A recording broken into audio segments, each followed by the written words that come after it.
Hello and welcome to episode 103 of Glitch Report. My name is GnittWitt. Thank you so much for stopping by, saying hi, kicking it with me today on the stream of dreams, a show of shows. You can find me on TikTok, Instagram, and YouTube. GnittWitt, Twitch, Twitter, YouTube, Instagram, TikTok, Blue Sky, linktree.com/GnittWitt for everything that I do. All the links to all the things. Lot going on in the gaming world. It is hotter than hell. If you hear a fan blowing, I apologize. I am trying my best to minimize the noise from the fan in this room as I maximize the cool, which video games aren't cool, right? I mean, people get shoved into lockers, people are made fun of for being nerds and all that stuff. So God forbid video games be cool, especially in this hot as hell summer heat, but I digress. I've been thinking a lot more about Xbox Game Pass. I usually will do short videos every week around a couple of the news topics that we kind of discuss. And one of the topics was, the increase in Game Pass. So I made a shorter, more condensed video, a less rambly video, I might admit, kind of talking about my feelings on Game Pass in the current situation. And of all the places for that video to do huge gangbuster numbers, Facebook was that place. Got over 9,000 views on Facebook, which is just fantastic. That's just crazy. But it kind of allowed me to see a lot more comments from people than I typically do about some of the content and stuff like that. And it got me thinking about the different perceived value that one can get from something like Game Pass, from something like PlayStation Plus. So it's easy to pick on Game Pass for increasing the price or changing the policy so that stuff like Black Ops 6 is only coming to Ultimate and things like that. But I also think about the back catalog that of games that are maybe 6 months or a year or 2 years old that are coming to that service that people may be able to play for the very first time. This is not me trying to stick up to companies like Microsoft, companies like Sony. But I think about, even family and friends that are having the opportunity to play games now on that service that maybe they would have had to have paid $20 for or $30 or whatever the case may be, right? And that also applies to something like, Prime Gaming. Though I will say in the case of Prime Gaming, I think it's a little sad that on the big Prime Day, the biggest Prime, orgy of the year, that the biggest and baddest game to make its way to Prime Gaming was Suicide Squad Kill the Justice League, a game that I do not think is very good, for the record. That being said, hey, you are going to be paying X amount of dollars for Amazon Prime anyways, because you got to make sure your raisins show up in less than 2 days or whatever the case may be. So, that game's a game that is regularly being asked, for $80 or whatever the case may be, right? I don't know what the current price is. There might be sales and stuff going on wherever you get games, but regular price for Suicide Squad is like $80, right? And you're paying what, 8, 10, 12, whatever bucks a month for Amazon Prime. You're going to get that for free, and maybe you'll like it, maybe you won't. I got a family member who's currently playing through Guardians of the Galaxy, and they're playing it as part of PlayStation Plus, and that's a fantastic game that nobody bought and it completely bombed. But the fact that it is available on something like PlayStation Plus instead of charging $20 or whatever for the game, I think is a totally valid way to experience something like PlayStation Plus. A totally valid reason to keep going and playing a PlayStation Plus. So Game Pass, whatever the case may be, we can make fun of the pricing, we can criticize how fucked up the tiers are and how ridiculous the subscription model is getting, but at the end of the day, there is value in that back catalog for a lot of people as well, myself included. I am someone who's like, oh, this game that I could have bought 7 different times on sale is now available on Game Pass. That's all awesome. I'm glad I didn't buy it. Now I get the chance to play it for free. So make no mistake, Microsoft is fucking this whole Game Pass thing up as far as I'm concerned. I know they've left themselves a lot of wiggle room to adjust accordingly, but at the end of the day, the subscription service is getting a little out of hand when it comes to some of the services that are currently being offered, because they're charging more money and offering less value, and I stick to my guns when it comes to that. That being said, the back catalog, especially some of the classic games that are available, are a good enough reason for some people to continue with the service. And I wanted to say I totally recognize that. We got a huge amount of news to get to. They have confirmed the multiplayer beta for Black Ops 6. We have a little bit of news about the Legend of Zelda Echoes of Wisdom. Warhammer 40k Space Marine 2 has leaked. We're going to cover that. The casting of Frank Stone has a release date, and so much more. But I want to talk about your friends and mine at Saudi Arabia. You know, your good friends at Saudi Arabia, because they have entered into a 12-year deal with the Olympics for the Olympics Esports Games. That's right. Olympics are getting into esports, and they're getting into esports with Saudi Arabia. That will be taking place next year. The International Olympic Committee, the IOC, has announced a 12-year agreement to host the Olympic Esports Games in Saudi Arabia. The partnership between the IOC and the Saudi NOC will see the Olympic Esports Games held regularly. The pair said in an announcement last Friday, with the inaugural event taking place in 2025. They put out a quote. They put out a statement here saying, "We are very fortunate to be able to work with the Saudi NOC on the Olympic Esports Games because it has a great, if not unique, expertise in the field of esports with all its stakeholders. The Olympic Esports Games will greatly benefit from this experience." And that was the president of the IOC, Thomas Bach. Now, here's the thing you need to know about Saudi Arabia, right? What you need to know is that if I'm ever murdered, no, I'm joking. I'm not even going to entertain that. Here's what you need to know. Is that Saudi Arabia has this thing called the Public Investment Fund. And the Public Investment Fund is what they use to diversify their business portfolio to rely less and less on proceeds from oil. Okay, so we think about Saudi Arabia, we think about oil, right? Assuming we don't jump to conclusions about Saudi Arabia, we might initially think about oil, right?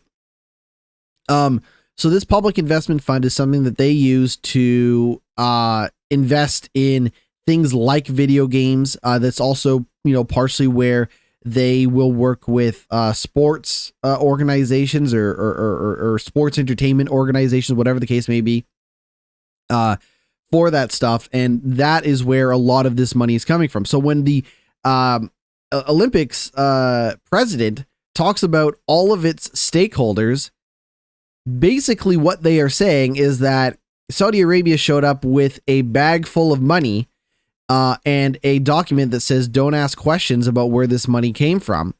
And the Olympics was like, yeah, okay. I got to be honest. So I'm just going to share a personal anecdote here. In 2010, the Winter Olympic Games came to Vancouver. It was a very, very big deal, a very exciting moment for a lot of people. My family, very excited about all of that stuff. I even had the opportunity to go to one of the men's hockey games, the Canadian men's hockey games here in Vancouver when that occurred. And I'm not here to say anything bad about my friends and family who, paid for tickets or were happy and supportive of the game. But when I see what the Olympics has turned into since 2010, right? If I draw the line in the sand of this is my first time really experiencing the Olympics and understanding what the Olympics are.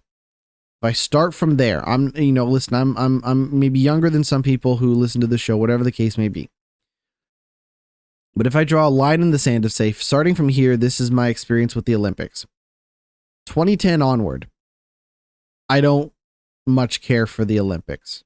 I think it's yet another gross, corrupt sports organization that leaves a wake of destruction in its path. All it does is enable the wealthy to get richer and to produce a lot of fake promises to the hosting cities and hosting countries of the games. So to me, when I see, and I'm not trying to say anything about Saudi Arabia one way or the other, but if you think that something like the Olympics is a little corrupt, a little gross, to see them get in bed for with Saudi Arabia for esports of all things, you can see why I might sit here and be like, nah, man, I'm out. I'm out. I mean, I was out the moment they said esports. I love video games. I do this podcast, love talking about video games. I could not care less about esports. Every attempt to get into esports has left me feeling like it's like a house of cards. It feels like a scam. Like, I watch professional wrestling, and even that feels like less of a scam than esports in a lot of cases. It feels less corrupt. It feels less dirty than esports in a lot of cases.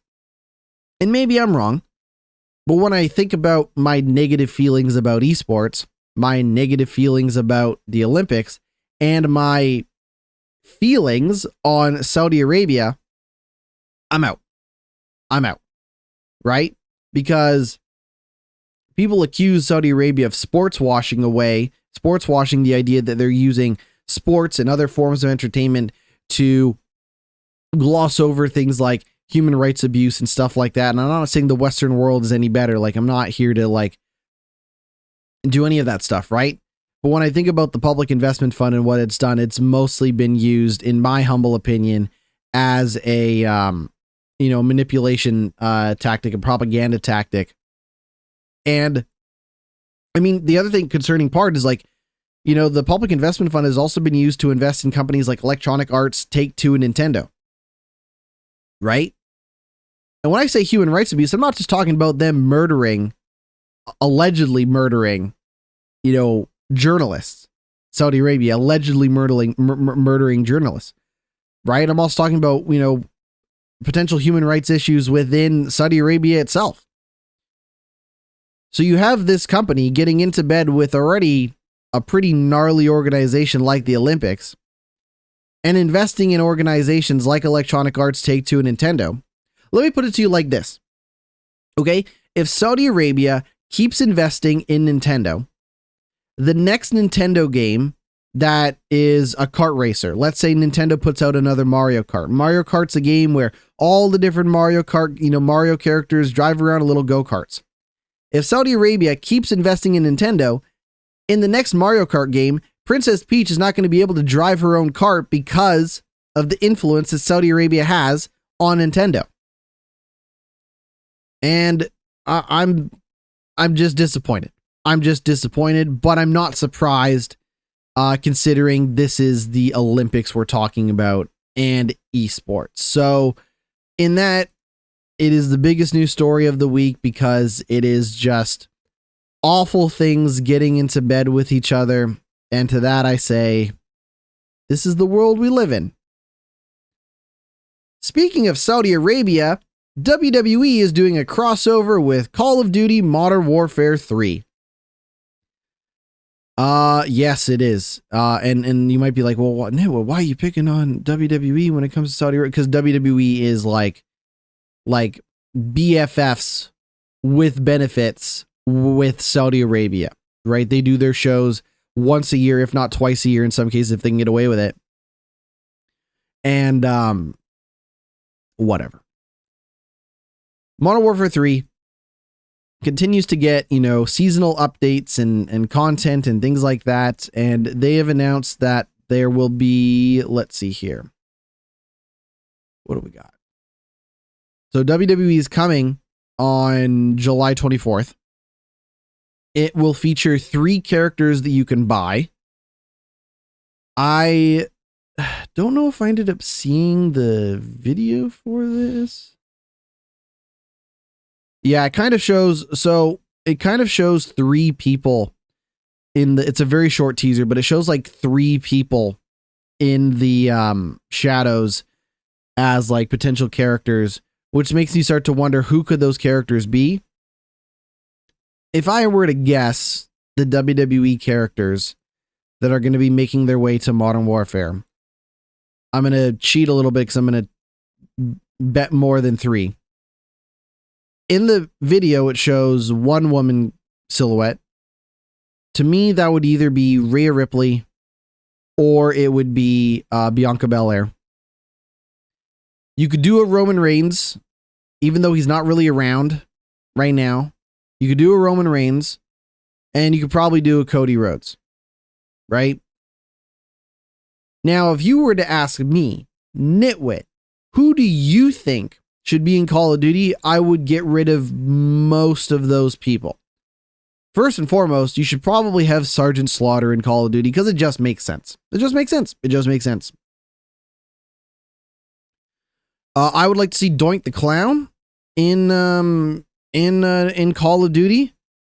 I wouldn't mind seeing the Boogeyman. Maybe he can eat some worms or whatever the Boogeyman does in Call of Duty. If we're talking, WWE legends, I mean, you could always go down the road of like Stone Cold, The Rock. You could do Macho Man. Though my understanding is when you buy these characters, you're also getting voice dialogue as part of it. So you're not just playing as like a silent protagonist in Call of Duty. You are also getting voice, dialogue as part of it. So you may not be able to get somebody like Macho Man because unfortunately Macho Man is no longer with us. But, just tossing out some ideas. I'm not saying Roman Reigns is bad. I'm not saying Cody's bad. I'm not saying Bianca Belair or Rhea Ripley's bad. I'm just saying put Sergeant Slaughter in Call of Duty, cowards. It only makes sense. It only makes sense. And then finally, when it comes to Call of Duty, they've confirmed the Black Ops 6 beta. That beta, if I pull that up here, is going to be happening August 30th until September 4th on all platforms. This will be available to anybody who pre-orders Black Ops 6 or subscribes to select Game Pass plans. The weekend 2 of the beta will be open to everybody from September 6th to September 9th. So if you're looking to get in on Call of Duty and you have it pre-ordered August 30th to September 4th, or if you're not getting it but want to try it anyway, September 6th to September 9th. Reminder, that game is out October 25th, 2024. We are going to take a quick break, and we come back. We're going to get some more news. Stick around. We'll be right back. Welcome back to the podcast. Speaking of your friends and mine at Nintendo, if you remember, The Legend of Zelda Echoes of Wisdom was going to be the big Zelda game where you played as Zelda. It has now been confirmed that Link, the main playable protagonist in almost all of the Legend of Zelda games, will also be playable in The Legend of Zelda Echoes of Wisdom. Now, this was part of a reveal from the ESRB. So if you know anything about the ESRB, when they do a rating for a game, they will post on their website and stuff like that, kind of the way that they got to that rating. Now, as you know, ESRB is not going to be giving something like The Legend of Zelda Echoes of Wisdom some crazy rating or anything like that. This is not an M-rated Zelda game, not that anyone thought it was going to be. That being said, the confirmation came from the ESRB itself when they did their rating of the game, giving a quick summary of the game, stating, quote, "This is an adventure game in which players assume the role of Zelda as she attempts to dispel rifts throughout Hyrule and rescue Link." This is the classification from the rating summary. From a 3/4 overhead perspective, players explore various environments while fighting stylized animals. As Link, players use a sword and arrow to defeat enemies. Zelda can use a magic wand to summon creatures for battle. Some enemies can be defeated by being set on fire. Other creatures dissolve into mist when defeated. Battle sequences are somewhat frenetic, with several enemies attacking/fighting at once. Now, I don't know if this is a spoiler. I don't know if this was meant to be something that Nintendo wanted to get, announced ahead of time. Usually this ESRB stuff, when they do a summary like this, is usually pretty accurate. So I would not be surprised if you do end up playing as Zelda and Link in Echoes of Wisdom.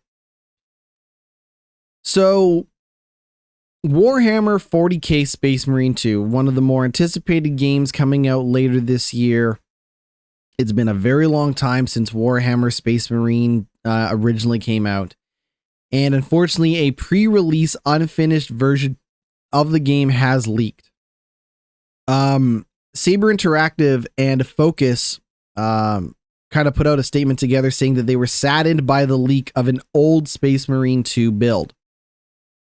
According to Reddit users, the developer build was uploaded to a torrent site in late June. It appears to be fully playable from start to finish and can even be done so with your friends. So it seems like even the multiplayer co-op stuff has been integrated into the game.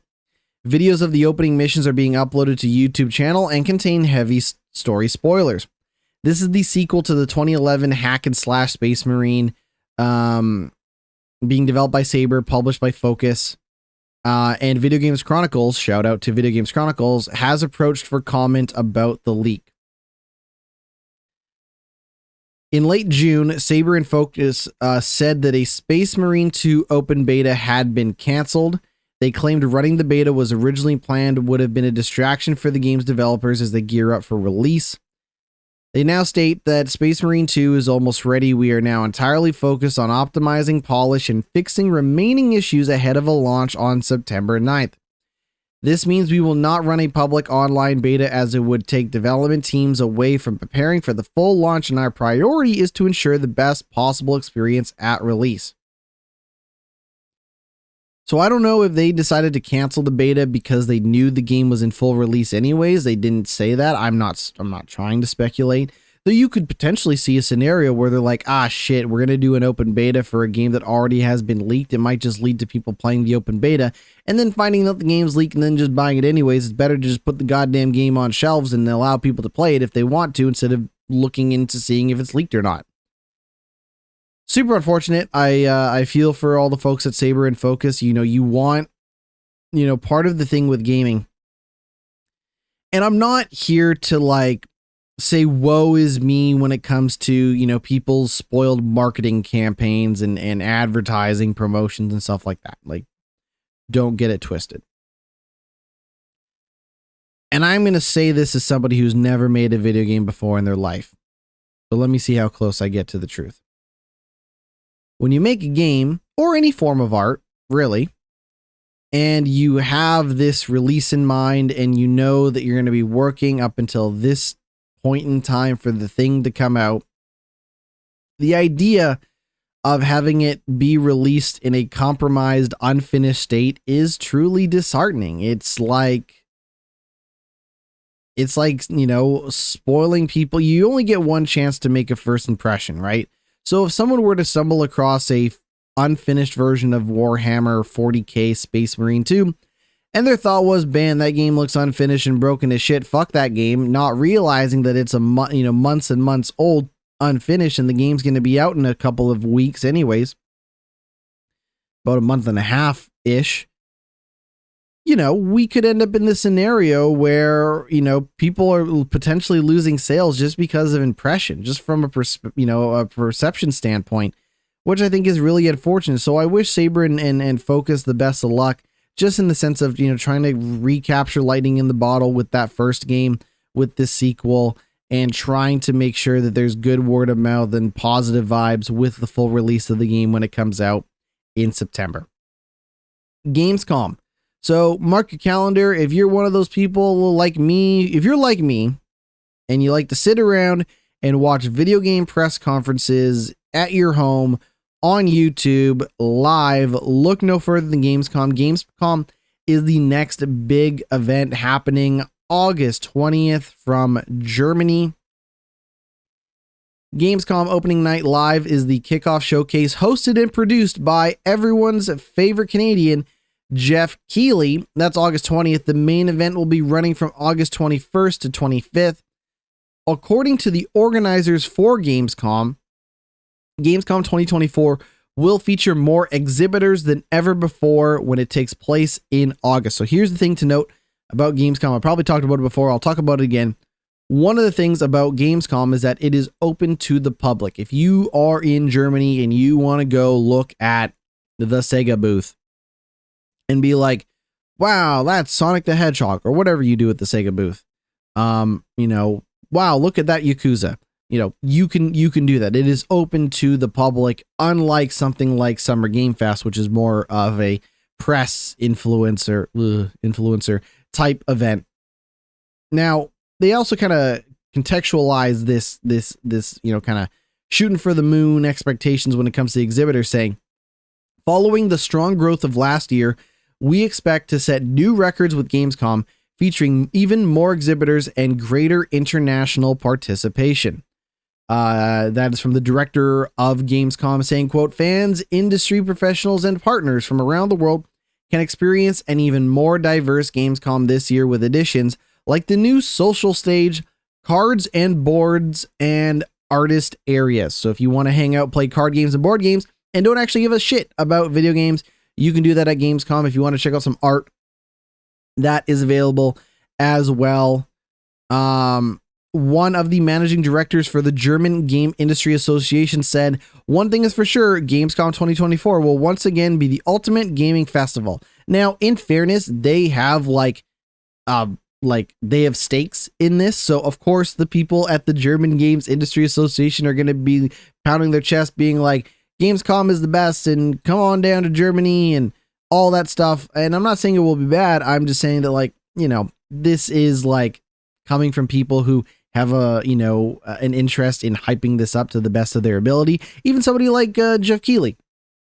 That being said, from everything that I've known watching these events in this industry over the years, to me, it seems like Gamescom is definitely one of the biggest. And if, you know, their focus is trying to get more people in, especially in I was going to say post-COVID world. First of all, we don't live in a post-COVID world. It's very easy to get COVID-19 and all that stuff. So I'm not here to like beat into you that this idea that like COVID has not gone away, is not going away, and all that stuff. I'm just saying in a restrictions lifted world, of course people from Germany want people to visit Germany. Duh. Like, that's how travel and, you know, vacation and tourism works. So if they're going to say we have a world-class gaming, you know, showcase for you to attend, of course they want people to pack their bags and go to Germany. So it only makes sense. That being said, there is a lot of potential for it to be one of the biggest events of the year, and you can watch opening night live on August 20th. Remember the casting of Frank Stone, not the podcasting of Frank Stone, just the regular old casting of Frank Stone. That is the Dead by Daylight spinoff being made by your friends and mine at Supermassive Games. Those are the folks that made Until Dawn, The Dark Pictures, and The Quarry. And they have confirmed that their new single-player cinematic horror game will be released on September 3rd on PS5, Xbox Series X and S, and PC. You can now pre-order the game for both standard and deluxe editions if you want. That's also going to be tied into, so bear in mind, I'm probably not going to cover half of this story, because the other half of the story is how they're going to be doing like an event for Dead by Daylight with all the Frank Stone. There's a whole bunch of stuff happening in Dead by Daylight. I think a lot of the people that listen to this podcast are more story-based people than they are multiplayer people. And if they are going to be multiplayer people, they're probably not going to play Dead by Daylight. So let's just talk about the casting of Frank Stone instead. Quote, in the casting of Frank Stone, maybe I should read this in like a more, I'm not a very good voice actor, but I'll try. In the casting of Frank Stone, a dark, branching narrative lies before you. Your decision, pen the script. The only thing standing between life and death for a group of young filmmakers. Change reality with your choices, unlock new paths with your action, and discover what horrors your final cut may hold. In a story where every move matters, actions can speak louder than words. Explore a cinematic nightmare, testing your wits as you solve environmental puzzles and react to quick-time events. Guide your cast of characters through eerie locations and search for clues that hide the bigger picture.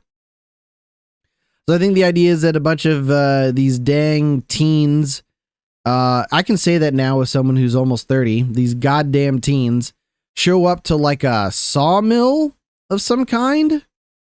and decided they're going to film a movie, a horror movie there. And then what do you know? A bunch of bad stuff happens.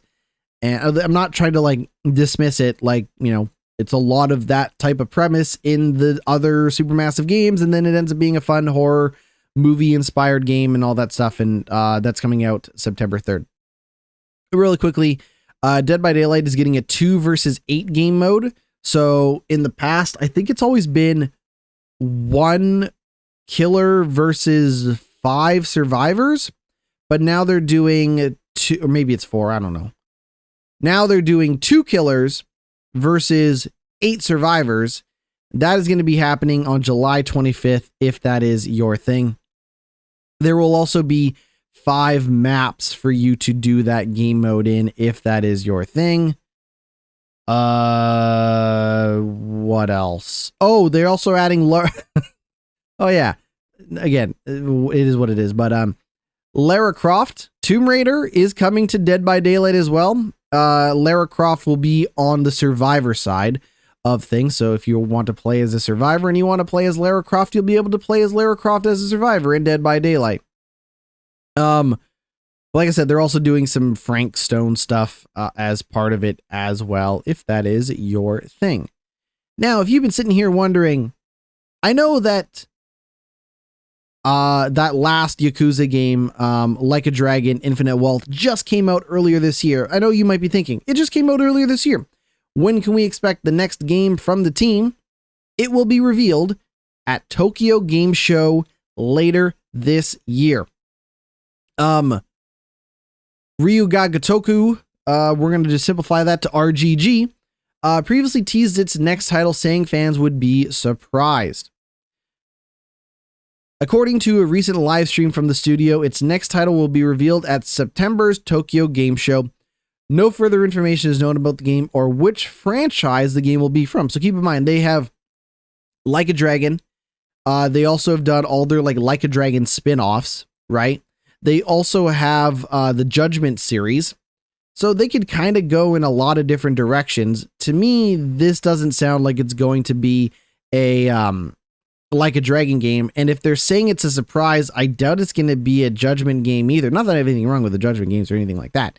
It just, to me, seems like they're going to maybe do something a little weird, a little out of left field, which is fantastic considering they already kind of did something weird and out of left field when they switched over from being an action real-time brawler in the Yakuza games to the turn-based JRPG stylings of something like a Dragon. So to me, I think there's a lot of potential, and I think they've earned so much goodwill that people are down for almost anything that they produce. I'm not saying they can't miss. They almost certainly can miss. And in fact, that company, that series, has put out garbage ass games before. Yakuza Dead Souls, anyone? Remember when they did the Yakuza spinoff and it was all zombies? That game is one of the worst games I've ever played. It is so bad. But we don't talk about it anymore because it's a fucked up, weird spinoff. But, listen. They've taken L's, as the kids say before, in the past, and we will find out. Tokyo Game Show is running from September 26th to September 29th. And we're going to talk about this game after the next break, but we're still in the news segment and I'm not stopping.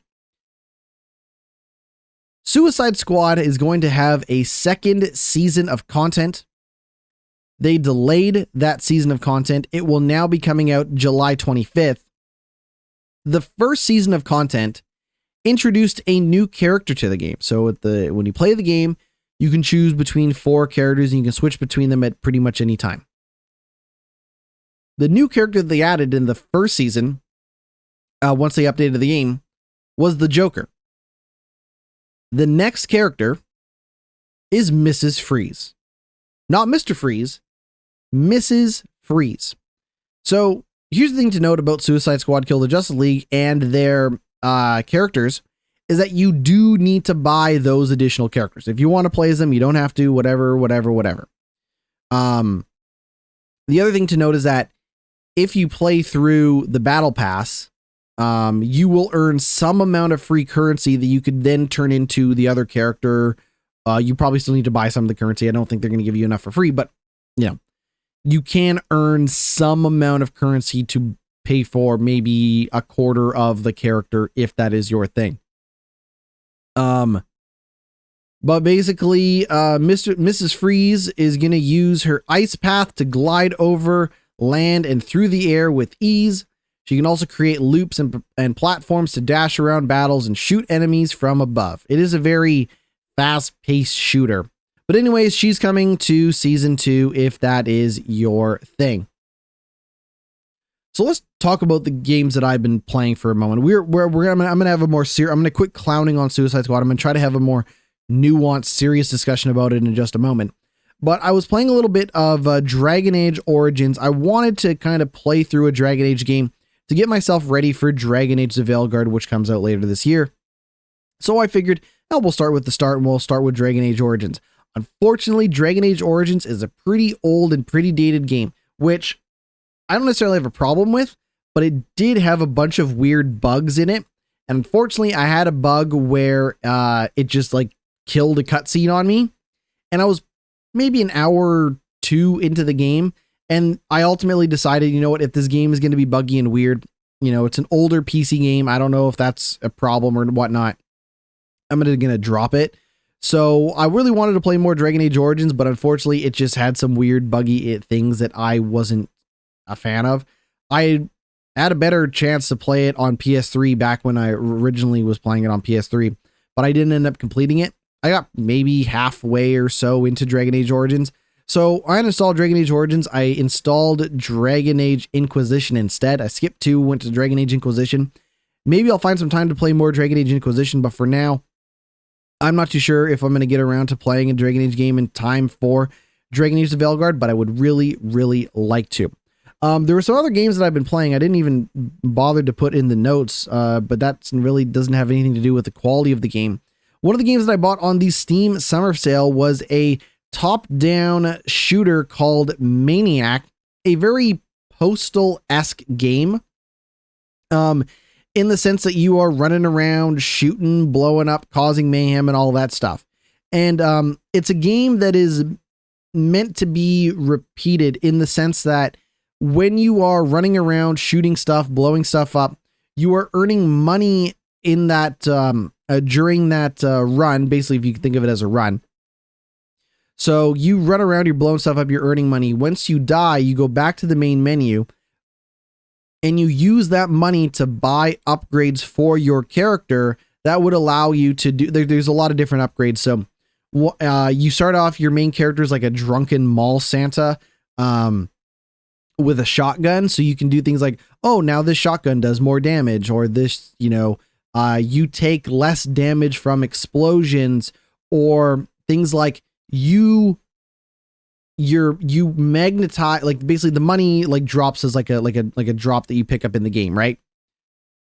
But you can spend your money on an upgrade that says you will earn more money every time you pick up something, pick up money in the game, and you can stand further and further away from the money for it to magnetically attract to you, so you can focus on doing whatever it is that you're doing. In the game, it's a very top-down perspective. You run around with like one gun per character. You can sometimes find other guns in the environment. You can also pick up, you can also drive cars as well. You can shoot from the cars if you want. There's a lot of different, like, kind of upgrades in terms of like, oh, I take less damage, or, oh, I earn more money, or it's faster to steal cars. Cause like almost like you start a timer when you start to, kind of open up a car and stuff like that. It is very silly. And I almost don't want to refer to it as a Postal-esque game, because in my humble opinion, and this is just my interpretation of it, I always felt like Postal took pleasure in its violence. It has this almost like sadistic, dark, its dark humor starts to lead into this idea that like, killing is good and killing is fun. And I'm not saying like, listen, this is not a conversation about gun violence. It's not a conversation about violence in media or anything like that. I'm just saying that like,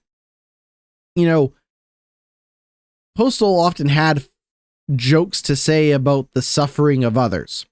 Maniac does not have any of that stuff. Like, Maniac is very much like, we're going to have some goofy music. We're going to have like weird car physics. So like when you blow up a car, like it just flies in the air and all this weird stuff is, you know, it almost looks broken at times, but it's still fun. But it never like, you know, kind of dives into the suffering of others. It never tries to dive into this idea of like, oh, isn't it funny? Like there's no story or anything like that. There's never like this like sense that like you need to target certain people. Though I will say this, there are, so you start off with one character and then you basically have to unlock the other characters. Each character has their own upgrade tree. So if you spend a bunch of time upgrading your drunken Santa and then unlock the next character, you will then have to do a whole bunch of those runs in the game as that character to earn money to upgrade their stuff. So there's a lot. It's very repeatable. It's very repetitive, but it's still pretty simple, dumb fun. If you have 5-10 minutes, get in and out of a couple of games or whatever the case may be. But I feel like it just doesn't take in the suffering of others the way something like Postal would, or Hatred. If you're familiar with the game Hatred, another game that really tries to have something to say, and what it has to say is stupid. Maniac kind of removes a lot of the commentary about the violence that you're getting into, and instead tries to make it just a goofy fun time, which I'm going to be honest, I'm really enjoying. I think it's like a really good get in, get out type game. I think the physics are always weird and fun when you blow something up and then 6 other cars around you blow up, or, you know, you blow up a gas station or whatever, or tanks show up. It's a lot of fun. It's usually on a timer. So like when you start the game, it's like, oh, if you can survive for 20 minutes, you can get to this nuclear strike, and then whatever happens. I haven't survived long enough to get to a nuclear strike, but I'm going to keep playing it. It was like $5 or whatever when I bought it. Currently, I think it's only available on a PC, but there is like nothing stopping it from being available on other, you know, services and other platforms. So I'm kind of surprised that it's not available elsewhere, because Maniac is a lot of fun. I think it's really good for what it is. It's super simple, but you're kind of combining like that old school Grand Theft Auto mayhem with something like a Vampire Survivors, you know, in a dual joystick shooter. I think it's a lot of fun. I'm really enjoying it. Am I sitting here being like, oh, it's the greatest game of 2024, whatever, but like, it works. It has its hooks in me. I've spent about 2 hours with it, and I really like it. So for that, I'm going to say 2 big thumbs up for Maniac. And I'm not saying that necessarily because like I agree with its lack of commentary about violence or mayhem or destruction or whatever. I just think that it's better off just being what it is instead of trying to say anything about what it is that you're doing. Right. So for that, 2 big thumbs up. Maniac is a lot of fun. If you get the opportunity, you should check it out because it's a fantastic game. So I often think about how we have a conversation on this podcast. I try to avoid talking about advertisements as if they're news stories, right? There's obviously a fine line between like talking about the news in terms of, hey, Black Ops 6 coming out at this time, you can get the beta, you can do all that stuff. I think there's still valid, you know, news information to come from that. But I really don't want to sit here and be like, hey, did you know Amazon Prime Day is doing this and that and all that stuff? So I don't feel so bad talking about this, but Amazon Prime Day is coming past. I ordered something off Amazon. It has been delayed, which is awesome. Just quick update here. They said, my Amazon order was supposed to show up yesterday. They're now saying, we're very sorry that your delivery is late. If you have not received your package by tomorrow, you can come back here the next day for a refund, which really sucks because I ordered a bunch of shit on Prime Day, meaning that like if I get a refund, I'm not going to get the price for what I paid. So I'm just going to have to fight with Amazon customer service or something because that sucks. But anyways, One of the things about Prime Day is that you got a bunch of free video games. One of those free video games being Suicide Squad Kill the Justice League, a game that I got to play earlier this year during their closed beta testing. I got a chance to play it for about 2 hours. There was a hard cutoff point in the game, and that was it. You got to play pretty much the opening 2 hours of the game, and then there was a hard cutoff. At the time, I did not like that game. But I think one of the problems I had with it is I really struggled to come to terms with what it was that the people who made one of the greatest video games of all time, that being Batman Arkham Asylum, had made after all of these years post Batman Arkham Knight, which I think Arkham Knight's a great game too. I really struggled with what it was that they had done with their time, what it was they had done with the universe, because that's the other thing is they really try, whether you buy into it or not, they really try to tie the Arkham, trilogy into the story of Suicide Squad Kill the Justice League. I think it's a lot better, and I often just sit there and think that none of this has anything to do with anything that has happened up until that point. I mentioned during the preview phase for that game that there's a part where you're walking through a museum with the Justice League, and that museum has a section dedicated to Batman, and that section of Batman in that museum is literally dedicated to retelling, like literally verbatim, like plot point for plot point, literally dedicated to retelling the Batman Arkham trilogy in case you don't know what that trilogy is. And I just thought, oh, that's cute. It's like a reference to their old game. Like, I'm not sitting here being like, oh, remember that time that this happened in Batman Arkham Knight, and now I can't wait to find out how that thing in Arkham Knight's going to tie back into Suicide Squad Kill the Justice League. No. Like, you are better off as an Arkham fan pretending that this exists in a completely different world, because it really doesn't have a lot of interesting things to say about a post-Batman Arkham Knight world. Other than the main plot being that Brainiac has hypnotized the Justice League. The Justice League has been hypnotized by Brainiac. So basically, Batman, Superman, and Green Lantern are basically the big bad guys that you're out to get. At the time this game started, the Flash has not been corrupted, and neither has Wonder Woman. But Wonder Woman meets the Justice League and is like, God, you assholes are here. This sucks and all that stuff. I'm really not going to get into much of the story, but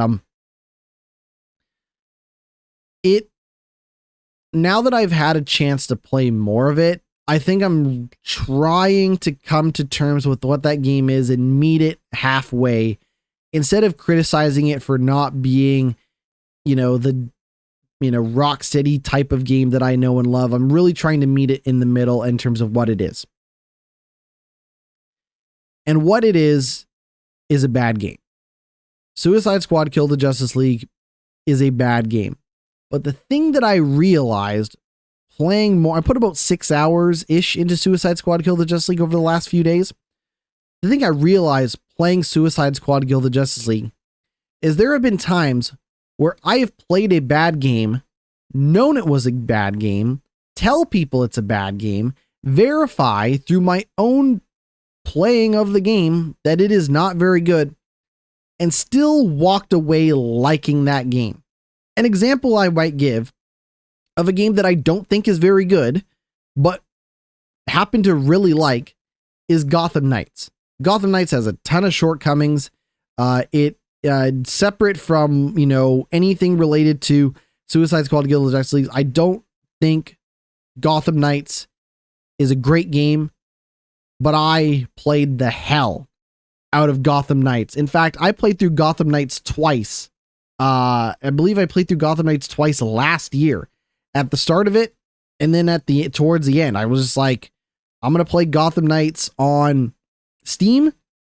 And then I think Gotham Knights came to Game Pass, and then I was like, oh shit, maybe I should play Gotham Knights on Game Pass so I can get a bunch of achievements and stuff like that. If I go to my time with Gotham Knights, if I go to my achievements, I put another like 18 hours in. I already beat Gotham Knights on Steam. And then I went through and put another 18 hours into Gotham Knights trying to get all the achievements on Game Pass. And I'm going to be honest, I don't think that game is great, but I really enjoyed it. And that's what I was kind of hoping to get out of Suicide Squad Kill the Justice League, is this idea that like maybe I can latch on to a couple of different elements of Suicide Squad Kill the Justice League, a couple of things that I could, excuse me, getting choked up talking about Suicide Squad. A couple of things that I could hang my hat on and being like, oh, you know what? I think the combat's okay. I don't mind shooting these really generic, bland looking alien brainiac monsters. Or maybe I'm going to enjoy the story for what it is, or maybe I'm going to get hooked into upgrading my character and getting loot, and maybe I'll get really into grinding out the battle pass or whatever the case may be. And unfortunately, nothing seems to have really stuck with me. I will say that I find that story to be really flat and uninteresting. And I think tonally that game is a really bad representation of a lot of Warner stuff in general. What I mean by that is it took them 2 attempts to make a decent Suicide Squad movie. I think that the second Suicide Squad movie is not bad, but tonally this game has none of what made that second Suicide Squad movie decent. Like, yeah, there's swearing and there's blood and there's guts and there's gore and there's, you know, sarcastic humor and all of this stuff, but none of it seems to really land the way that that stuff landed in that second Suicide Squad movie. I don't think any of the characters are nearly as interesting as or depicted as well as they are in that second movie. And the really reason I'm doing this is because like there's been 3 major Suicide Squad things since, you know, DC decided that they want to take a run at Marvel in their cinematic universe. And one of those 3 things is any good. So excuse me if I try to compare it to the only other relevant thing. But I like King Shark. I like King Shark from a gameplay perspective, and I like that Samoa Joe does a pretty good job of voicing King Shark. I'm going to say like King Shark in general, my favorite character in this whole thing. And that's saying something considering there's not a lot else to lean into. I think that story is pretty flat so far. Like regardless of if you remove it from the larger context of the Batman Arkham games, like I just think it's flat. It's uninteresting. Like the way they play with some of the characters as you remember them from Batman Arkham is dumb. I think, you know, the way that they, you know, trick Task Force X and the Suicide Squad into continuing to do work for Amanda Waller and the shady US government, all that stuff, it's just uninteresting and it's flat. But that gameplay is pretty fast. Like even when you play as a big lumbering character like, you know, Shark King, you know, you're flying through the air. You got a big minigun. You're just, just dumping on fools left, right, and center, leaping over buildings, gliding across the air, slamming down to create like a shockwave ground attack, all this stuff. And at times it feels really messy. Like at times it almost feels so fast and frenetic. It almost feels messy, right? It almost makes me want to like slow it down, play as another character like Deadshot, for example, and be like, maybe I should take to the skies, fly through the air a little bit slower to pick my shots and all that stuff. But as I was playing through the game, leveling up my King Shark, I looked at the other characters and I noticed that none of the other characters level up as you play, they only level, excuse me, let me rephrase. The characters only level up if you play as them. So I spent like 5 hours playing as King Shark and a few hours messing around with the other characters. And King Shark's the only character that's any strong in the game. Compared to something like Gotham Knights, where even if you don't play as Robin, when you go to play as him, he will have all of the levels that you've unlocked from your other characters. You just need to assign the skill points and then play enough of the game to get better loot as Robin, so he's a little bit stronger. So you can get the loot for the characters and equip it to the other characters, which, by the way, the reason there's loot is because not all of the characters can use every gun. So I believe Harley Quinn can only use submachine guns and pistols. And King Shark can't use pistols and submachine guns, but he can use shotguns, assault rifles, and heavy weapons. Deadshot can use sniper rifles, but nobody else can. Anyways, it's like, that's how they break down this kind of like RPG class. Like, do you want to be the sniper guy? Do you want to be the submachine gun lady, Harley Quinn, all that stuff? Anyways, so I can get the loot to put on my Harley Quinn even if I'm not using her, but I can't level up Harley Quinn and her cool abilities unless I play as more of Harley Quinn.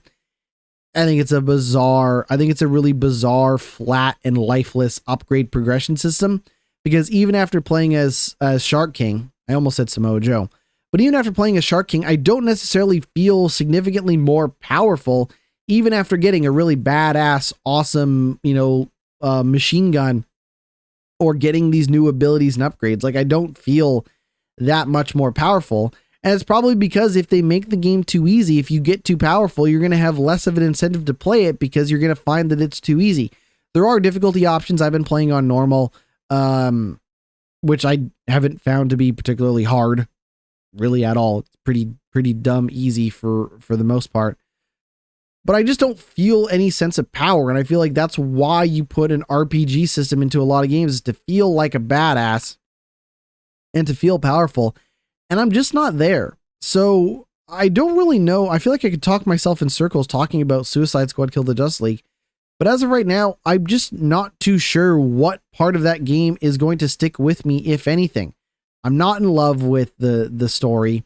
I think running around a metropolis that looks pretty good, it's a decent looking metropolis, but it's empty because Brainiac and all the aliens have taken over the city. So you're just walking through yet another lifeless city that has pockets of enemies around the open world, in between the side quests, in between the story stuff that you can do. I really just don't.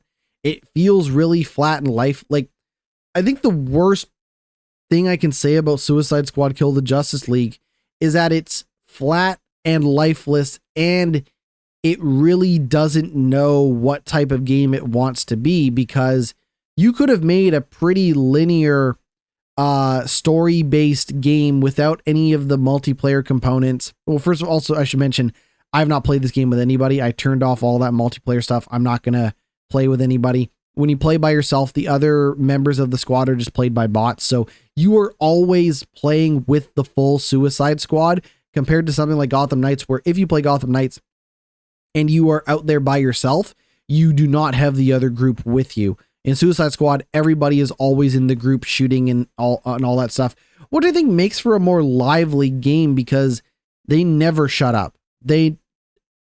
King Shark's always saying something, and then he'll get interrupted by Harley Quinn, who will say something in relation to Captain Boomerang, and then they respond, and then Deadshot tries to get everybody back on the same page while they're running around shooting. And the next thing you know, evil Batman's in your ears talking about, oh, we got to find Lex Luthor and all this shit. And then, Amanda Waller will be like, you Task Force X people are a bunch of punk ass bitches. I own you. I could blow your heads off if I wanted to. You better stick to the script, stick to the program. And then Penguin's over here being like, oi, governor, you want to find some guns? And then whatever. And it's just like, oh my God, they just never stop talking, which I think just kind of tricks you into thinking that you're not running through a pretty barren world shooting weird looking pink and purple alien monsters in a game that otherwise doesn't have a lot going for it. But I didn't uninstall it. I did not uninstall Suicide Squad Kill the Justice League. So I don't know if I'm going to keep playing it or not. I don't know. What I do know is that it did make me want to go back and try to play more of that Avengers game to see if I like that or not. Because what I do know about that Avengers game is that while it is a failed multiplayer live service game, they did remove all of that online requirements. You can now play that game fully offline by yourself. And people say that single player story in Marvel's Avengers is really good. And it is pretty solid. It's just housed in a multiplayer game that maybe just isn't that necessary. So, I I feel like if nothing else, I would at least enjoy the single player story of, Marvel's Avengers. And if I wanted to play more of it, I know they added more story missions, more content, and all that stuff if I wanted to. So I almost feel like even though Suicide Squad Killed the Justice League could have and should have learned from Marvel's Avengers, it has even less going for it, because I just don't know if the core bones of that game is particularly interesting, unfortunately. But maybe I'll go back to it. Maybe I'll play some more. Maybe next week I'll be talking about Marvel's Avengers and how that's a better game than Suicide Squad Killed the Justice League.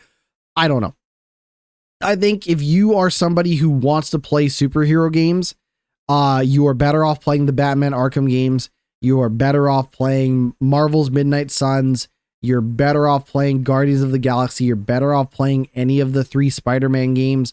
You could, if you have it, I mean, you can't buy it now, but if you have Marvel's Avengers and you haven't given that a shot, at least you know that, critically, it was a well-received story mode for what it's worth. And a guilty pleasure of mine is Gotham Knights, even though I think the game also has shortcomings. I will say, for the record, hands up, praying to the big man upstairs, I swear on all living beings that I think Gotham Knights is at least a better game than Suicide Squad Killed the Justice League. That might be a low bar. That bar might be so low that it's in hell. That being said, I do think that Gotham Knights is at least a better game than Suicide Squad Killed the Justice League for what it's worth, at least from what I played so far. That is going to do it for the podcast. I have been GnittWitt. You can find everything that I do over at my Linktree. That's linktree.com/GnittWitt. GnittWitt, Twitch, Twitter, YouTube, Instagram, TikTok, Blue Sky. Oh yeah, also getting a lot of performance issues from Suicide Squad, like frame rate wise, it doesn't run super hot, but anyways. Linktree.com/GnittWitt. I'm all over the place. You can find me there. We're going to drop some more videos. I'm probably going to do a short video on that Olympics esports thing. And maybe some other things, but we'll find out, and we'll talk more soon. So come back and check me out. Come back next week, but check me out all over the internet. Until then, I've been GnittWitt. We'll see you next time. Take it easy.